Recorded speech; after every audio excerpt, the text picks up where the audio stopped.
Hello' everyone, কি খবৰ আপোনালোকৰ? আশা কৰোঁ সকলো ভালে আছে।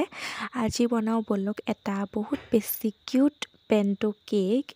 আৰু কেকটো আছিলে চকলেট ফ্লেভাৰত। আৰু এতিয়া এইটো মই চাৰ্কলত বনাই আছোঁ, দেখিছেই নহয়। আৰু এতিয়া এইটো মই মেজিক কৰি হাৰ্ট শ্বেপত বনাই দিম। কথাটো কি গম পাইছেনে? মই যিটো টিনত হাৰ্ট শ্বেপ মানে কেকটো বনাওঁ, যোনটো টিন ইউজ কৰোঁ হাৰ্ট শ্বেপৰ, সেইটোত বনালে ইমান শ্বেপটো ধুনীয়াকৈ ওলাই নপৰে। কিন্তু এনেকৈ যেতিয়া মই বনাই চালোঁ, মইতো আচৰিত, কাৰণ এনেকৈ বনোৱাই মানে ভাল ন।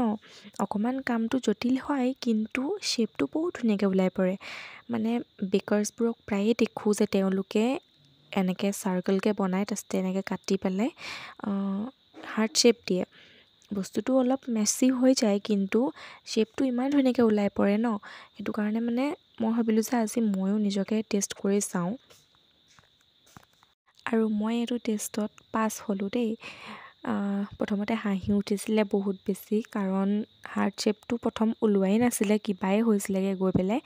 কিন্তু ধুনীয়াকৈ যেতিয়া কাটি মেলি চব ঠিক ঠাক কৰি মেলি বনালোঁ, বহুত মৰম লগাকৈ এইটো শ্বেপটো ওলাই পৰিলে, আপোনালোকে দেখিছেই। তাৰপাছতে মই এয়া দিলোঁ চকলেট গানাছ দি পেলাই গোটেই কেকটো কভাৰ কৰিলোঁ। তাৰপিছতে মই বনালোঁ ৰ'জ।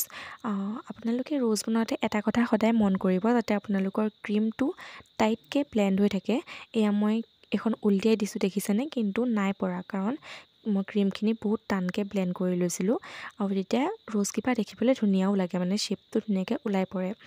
তাৰপিছত এয়া পাত চাত দি মেলি ধুনীয়াকৈ চিয়াৰ্ছ টু আছ বুলি লিখিব কৈছিলে, সেইটো কাৰণে মই তেনেকৈ লিখি দিলোঁ।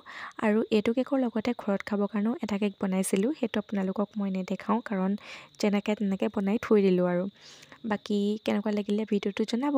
বাই।